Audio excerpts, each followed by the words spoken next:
Hi, everybody. Karabo here, a Brokenness Meets Grace co host. And today I just want to share just where I've been mentally, the highs, the lows, mostly the lows really of the week.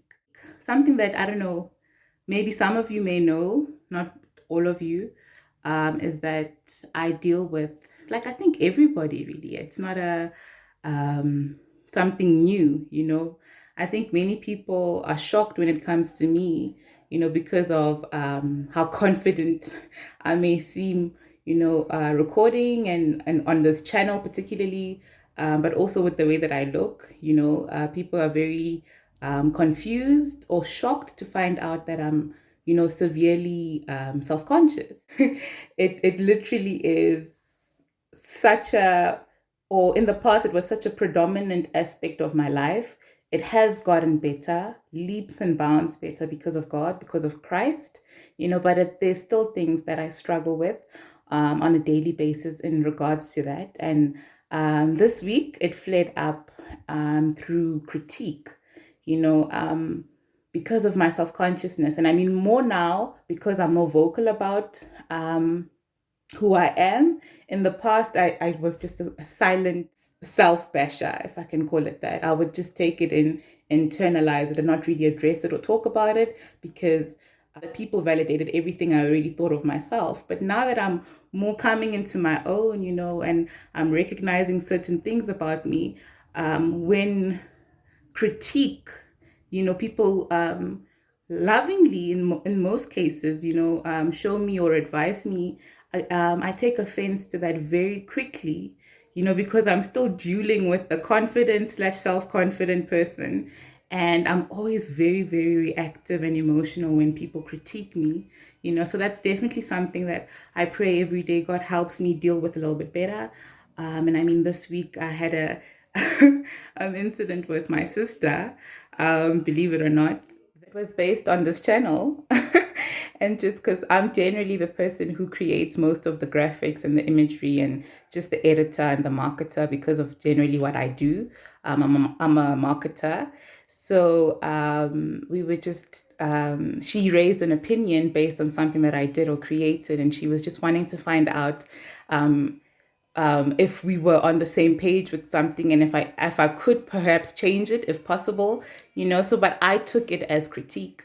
I took it as judgment. I took it as a flaw, and there's nothing wrong with what I did. And, so for me, that's what it looks like when people give me honest opinion about certain things.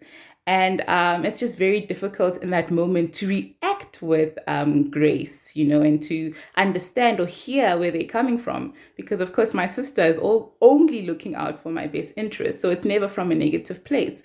But I still pick it up that way. And not even just with her, but if anybody had to critique me in any way, whether good or bad, I just take it so badly, and it really just works at me and it irks at me because it's reminiscent of how I used to bash myself, and now I always want to protect who I am and where I've come from because I'm not that person and I want you to know that I'm not that person. And it's a good thing and a bad thing, but generally a bad thing in terms of the way that I react because it can come across very aggressive, it can come across very, abrasive.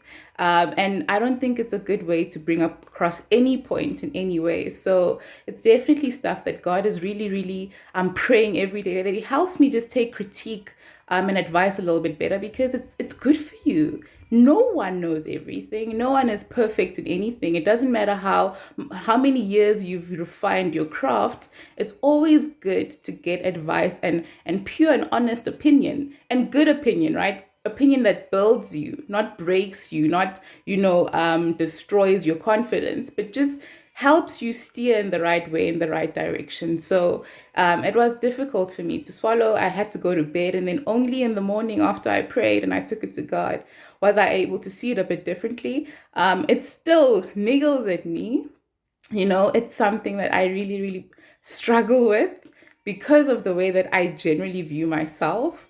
But I really am praying that I deal with it better. And I mean, dealing with it better is not reacting perfectly in that moment, but it's going back, reflecting, and coming back and saying, you know what, I see it differently now. I'm sorry. Let's see how we can work together. And taking accountability is so important for mental, spiritual, and emotional growth and maturity as well. So I hope that you are able to learn that from my experiences this week. Hope you have a blessed week, guys. Don't forget to check out our new podcast episode next week, Wednesday. And always remember, it may be broken, but it's in the potter's hands.